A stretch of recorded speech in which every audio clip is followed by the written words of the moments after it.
सम्पूर्ण अटक युजरहरूलाई चाहिँ मैले के भन्न चाहन्छु भने जसले अटक युज गर्नुभएको छ उहाँले चेकिङ गरेर आफ्नो रिवार्ड त लिनुभएकै होला होइन। अब चाहिँ मैले यहाँ के देखाउन गइरहेको छु भने हामीले चाहिँ कसरी आफ्नो अवतारलाई चाहिँ अपडेट गर्ने होइन, अपग्रेड गरेर चाहिँ कसरी रिवार्ड गर्ने, रिवार्ड कलेक्ट गर्ने त्यो कुराहरूलाई पनि मैले यहाँ देखाइरहेको छु। भिडियोमा हेर्न सक्नुहुन्छ। हामीले चाहिँ त्यहाँ क्वेसन पढ्नुपर्ने हुन्छ र त्यो अनुसारले आफ्नो एन्सर दिनुपर्ने हुन्छ होइन। यो चाहिँ एउटा सर्वे जस्तो हो, उनीहरूले केही कुराहरू सोधेका हुन्छन्, त्यसको चाहिँ हामीले एन्सर दिनुपर्ने हुन्छ। त्यो अनुसारले हामीले चाहिँ एउटा पोइन्ट पनि पाइन्छ र आफ्नो एउटा लेभल पनि गेन हुँदै जान्छ, एउटा चाहिँ इन्क्रिज हुँदै जान्छ होइन। त्यो गरिसकेपछि त्यहाँ भिडियोको अप्सनहरू पनि आउँछ होइन। भिडियोहरू वाच गरेर चाहिँ हामीले रिवार्डहरू कलेक्ट गर्न सक्छौँ। अब यो भिडियो कसरी चाहिँ थाहा हुन्छ भन्ने कुराहरू, यो चाहिँ मेरो प्रिभियस भिडियोहरू हो, मैले हेरिसकेर चाहिँ मैले रिवार्ड लिइसकेको छु। अब हामीले यति गरिसकेपछि चाहिँ हाम्रो भएको अटकको जुन रिवार्ड चाहिँ भएको छ त्यसलाई कसरी ट्रान्सफर गर्ने चाहिँ त्यो चाहिँ हामीले त्यहाँ म्यानेजमा जाने, म्यानेजमा गइसकेपछि ट्रान्सफर अप्सन देख्छौँ होइन। 200 भन्दा माथि हुनुपर्छ ट्रान्सफर गर्नलाई। अब ट्रान्सफरमा चाहिँ एड्रेस चाहिन्छ, त्यो एड्रेस चाहिँ हामीले ट्रस्ट वालेटबाट लिएर आएर यहाँ पेस्ट गर्नुपर्ने हुन्छ है। त्यसको लागि चाहिँ हजुरहरूले ट्रस्ट वालेट बनाउनु पर्ने हुन्छ अनि त्यहाँ गएर चाहिँ तपाईँले अटक क्रिएट गर्नुपर्ने हुन्छ। कमेन्टमा लेख्नु होला यदि तपाईँहरूलाई त्यो बारेमा पनि भिडियो चाहिन्छ भने। र मैले यहाँ आएर चाहिँ त्यहाँको एड्रेस पेस्ट गरेँ।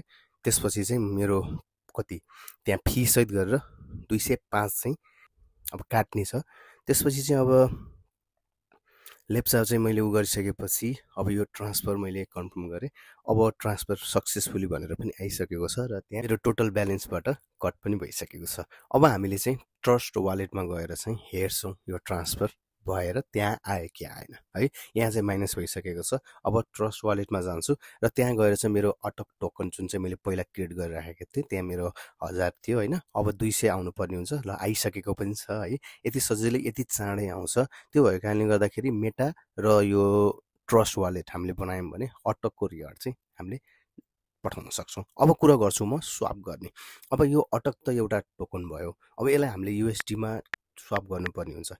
किन युएसडीटीमा स्वाप गर्ने भन्दाखेरि चाहिँ अब हामीले यसलाई चाहिँ डलरमा कन्भर्ट गरेर हामीले बल्ल बाइनेन्स या बिटगेट या कुन वालेट एक्सचेन्ज छ हजुरसँग त्यसमा ट्रान्सफर गर्नुपर्ने हुन्छ है त। अब मसँग भएको 1200 अटकको भ्यालु चाहिँ कति आउँदो रहेछ युएसडीटीमा भन्दाखेरि $1.63 होइन, $1.63 आउने रहेछ।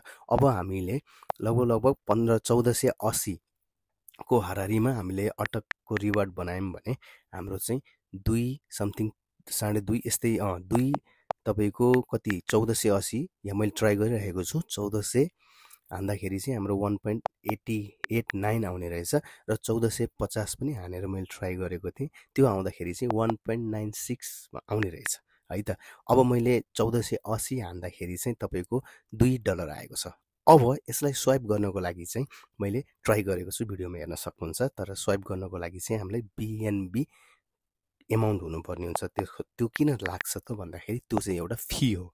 हामीले चाहिँ त्यो फी पे गरेर बल्ल हामीले चाहिँ यसलाई कन्भर्ट गर्न सक्छौँ डलरमा है त। अब त्यसको लागि के गर्ने त भन्दाखेरि हामीले BNB थोरै किन्नुपर्ने हुन्छ। BNB थोरै किनिसकेपछि त्यसलाई चाहिँ हामीले एउटा फी मार्फत युज गर्न सक्छौँ। चाहिँ धेरै बनाउनुहोस् होइन। त्यो धेरै बनाइसकेपछि चाहिँ अनि स्वाइप गर्नु होला। त्यही एउटै फीमा हामीले धेरै अटक स्वाइप गर्न सक्छौँ है त। हस् त, धन्यवाद। भिडियोको लागि सब्सक्राइब र लाइक गर्न नभुल्नु होला। केही चाहनुहुन्छ अझै थप भिडियो भने चाहिँ कमेन्ट गर्न नभुल्नु होला। हस् त, धन्यवाद।